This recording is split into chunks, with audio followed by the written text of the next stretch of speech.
इस वीडियो में हम खानवा युद्ध में सांगा की हार के कारणों के बारे में जानते हैं। जैसा कि आपको विदित है ही कि खानवा युद्ध में सांगा के सैनिकों की संख्या बाबर के सैनिकों से ज़्यादा थी। इसके अलावा सांगा के नेतृत्व में समस्त राजपुताने से लगभग समस्त राजपुताने से श्रेष्ठ योद्धाओं ने भागीदारी की थी। फिर भी सांगा की इस युद्ध में हार हुई और बाबर उस समय का संपूर्ण एशिया का श्रेष्ठ सेनापति साबित हुआ। इसके पीछे क्या कारण थे उनके बारे में हम चर्चा कर लेते हैं। देखते हैं खानवा युद्ध में सांगा की हार के कारण।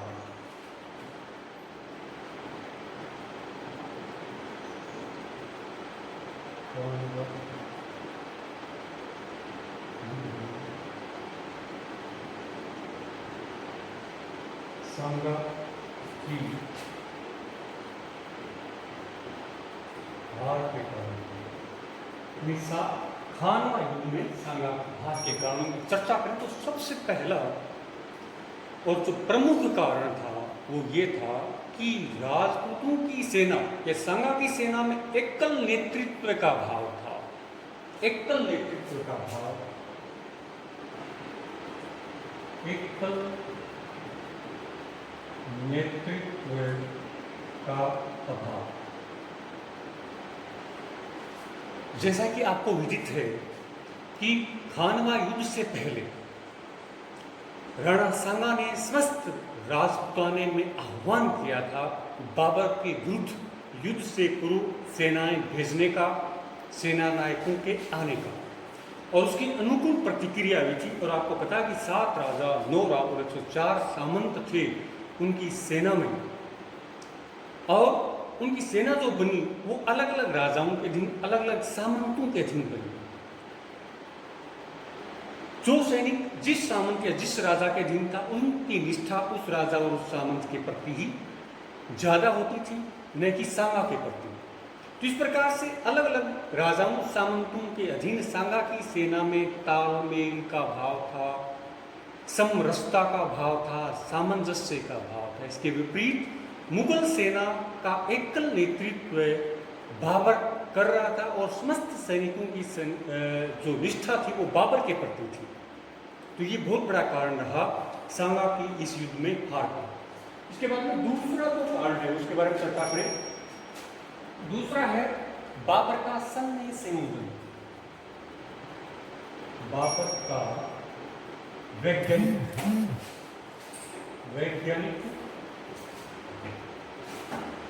सैन्य संयोजन। राजपूत सैनिक, या यूं कहें कि सांगा की जो सेना थी, राजपूती सेना थी, उसमें परंपरागत राजपूती युद्ध पद्धति द्वारा खानवा का युद्ध लड़ा, जबकि बाबर मध्य एशिया का मंझा हुआ सेनापति था। उसने अपनी युद्ध पद्धति में मध्य एशियाई युद्ध पद्धतियों को शामिल किया था। जैसे सबसे आगे सेना के सुदृढ़ रक्षा पंक्ति का निर्माण करना, उसके बाद में तोपखाने और बंदूकियों की भीषणता वाली टुकड़ी को तैनात करना, उसके बाद में दोनों पार्श्व वाले भागों के ऊपर तुलुगमा दस्ते तैनात करना, और इसके साथ साथ सुरक्षित सैनिक रखना जो कि थके हुए राजपूत सैनिकों पर प्रहार करके आसानी से उनको ध्वस्त कर सके। तो बाबर की जो सैन्य संयोजन था वो वैज्ञानिक था, और जबकि राणा सांगा परंपरागत राजपूत शैली से इस युद्ध में उतरे थे और परिणाम हार के रूप में देखना पड़ा सांगा को। उसके बाद में तीसरा जो कारण है वो है बाबर का तुलुकमा दस्ता।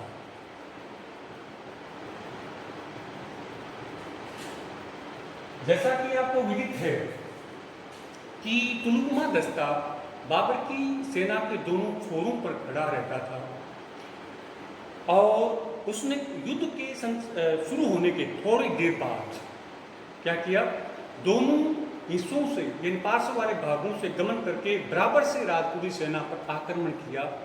तो राजपूत सेना 3 ओर से घिर गई थी, यानी आगे से वो तोपों और बंदूकों से घिरी हुई थी, और वो पीछे से ये जो तुलुगमा दस्ते ने उसके ऊपर भीषण प्रहार किया, तो उनको समझ में नहीं आया कि आगे जाकर के लड़ाई लड़ें या पीछे से लड़ें या बराबर वालों से लड़ाई लड़ें। तो तुलुगमा दस्ते की बहुत बड़ी भूमिका रही।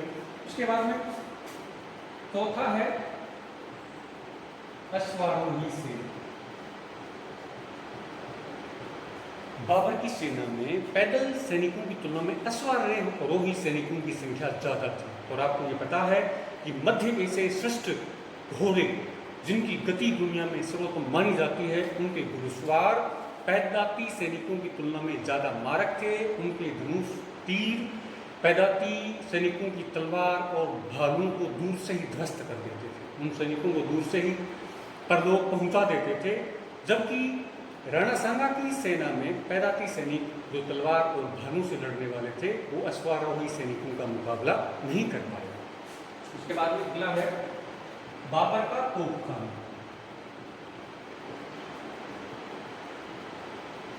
इस युद्ध में यानी खानवा के युद्ध में जो सबसे निर्णायक रहा वो था बाबर का तोपखाना। राजपूत सैनिक तो तलवार भाले वाले, पैदल और हाथियों वाले थे, जबकि उनके पास यानी बाबर के पास तोपखाना था जिनके बारे में जानते ही नहीं थे राजपूत, यानी जिनके साथ युद्ध करने का कोई अभ्यास ही नहीं था।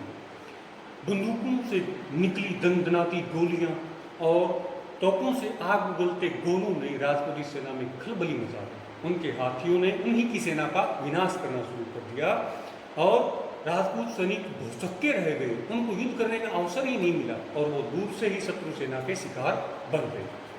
उसके बाद में अगला जो कारण है वो ये है सांगा द्वारा स्वयं को युद्ध में झोंकना। सांगा द्वारा स्वयं को युद्ध में झोंकना। जैसा कि आपको विदित है कि राजपूती सेना में खलबली मच जाने पर राणा सांगा ने धैर्य खो दिया और उन्होंने स्वयं युद्ध में अपने आप को झोंक दिया और अचानक से एक तीर लग जाता है और उनसे वो मूर्छित हो जाते हैं। ऐसी स्थिति में क्या था कि यद्यपि झाला अज्जा द्वारा सेना का संचालन किया गया उनके अनुपस्थिति में, लेकिन जैसे ही राजपूतों को पता चल गया कि मूर्छित हो गए हैं सांगा, तो उनका मनोबल डाउन हो गया। यानी यहाँ पर सांगा ने गलती की। उनका काम था कि वो सेना का संचालन करते, उसका नियोजन करते और हर पक्ष का परीक्षण करने के बाद में ही कोई निर्णय लेते, लेकिन उन्होंने वहाँ पर धैर्य खोने पर स्वयं को युद्ध में झोंक दिया और उसकी वजह से मूर्छित हो गए और राजपूत सेना में के बाद में भगदड़ मच गई। अगला जो कारक है वो है सांगा द्वारा समय को बर्बाद करना। या यूँ कहें कि 1 महीने का समय था वो ऐसे ही निकाल दिया। जैसे आपको पता बयाना विजय के बाद में सांगा सीधे फतेहपुर सीकरी की ओर नहीं गए, बल्कि वो भुसाव होते हुए यानी टेढ़े मेढ़े रास्ते से गए। उनका लक्ष्य था रसद काटना, किसकी? बाबर की। लेकिन इससे क्या हुआ, उनको मौका मिल गया, किनको? बाबर के सैनिकों को अच्छे जगह पर अपनी सेना का संयोजन करने का, थोड़ा सा आराम करने का। लेकिन जैसे ही सांगा के सैनिक वहाँ पर पहुँचे, उनको न तो अच्छी जगह मिली, न ही थोड़ा सा आराम करने का समय मिला। वो थके थे, हारे हुए थे, चलते गए थे इतनी दूरी से, तो इस प्रकार से थकी हुई राजपूत सेना मुगल सेना का मुकाबला नहीं कर पाई। तो 1 महीने का जो समय था वह गंवाना सांगा के लिए बड़ा खतरनाक साबित हुआ। ये आ जाएगा इसमें। उसके बाद 8वां जो कारक है वो आ जाएगा हरविलास सारदा। जैसे कुछ लेखक कहते हैं कि जो सिकर नागों के खानजादा थे और जो रायसेन के सलहदी तंवर थे, उसने अंतिम समय में राजपूत सेना का साथ छोड़ दिया था। ऐसे उन्होंने कुछ तर्क दिए हैं कि इस वजह से राजपूती सेना की हार हुई। लेकिन ये विशेष कारण तो नहीं लग रहा, क्योंकि उस समय तक मुगलों की जीत सुनिश्चित हो चुकी थी। तो वहाँ उस समय खानजादा जाए चाहे सलहदी तंवर के सैनिक जाएं, उससे कोई विशेष फर्क नहीं पड़ने वाला था, क्योंकि इसमें यहाँ पर राजपूत सेना की हार सुनिश्चित हो गई थी। उसके बाद में आगे है सुरक्षात्मक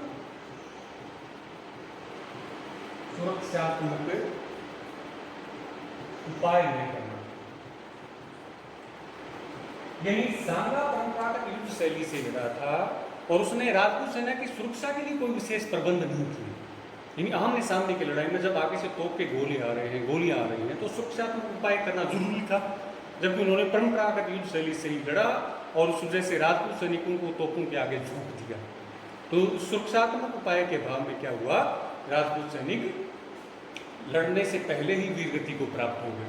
उसके बाद में अगला कारक है सुरक्षात्मक उपाय के बाद में अगला जो कारक आएगा वो ये है कि बाबर की शक्ति का अंदाजा नहीं था सांगा को लग रहा था कि वह युद्ध शुरू होते ही जल्दी ही इसको खत्म कर देगा, यानी बाबर को परास्त कर देगा, लेकिन उसको ये नहीं पता था कि बाबर उस समय के एशिया का श्रेष्ठ सेनापति था। इस वजह से क्या हुआ, उसने अपनी सेना की सही ढंग से व्यूह रचना नहीं की और परिणाम ये हुआ कि सांगा को खानवा के मैदान में हार का सामना करना। अगले वीडियो में हम देखते हैं सांगा की मृत्यु कैसे हुई और इस युद्ध के परिणाम, उसके बाद में राजपूताने के ऊपर इसके क्या प्रभाव है, समस्त देश के ऊपर क्या प्रभाव है।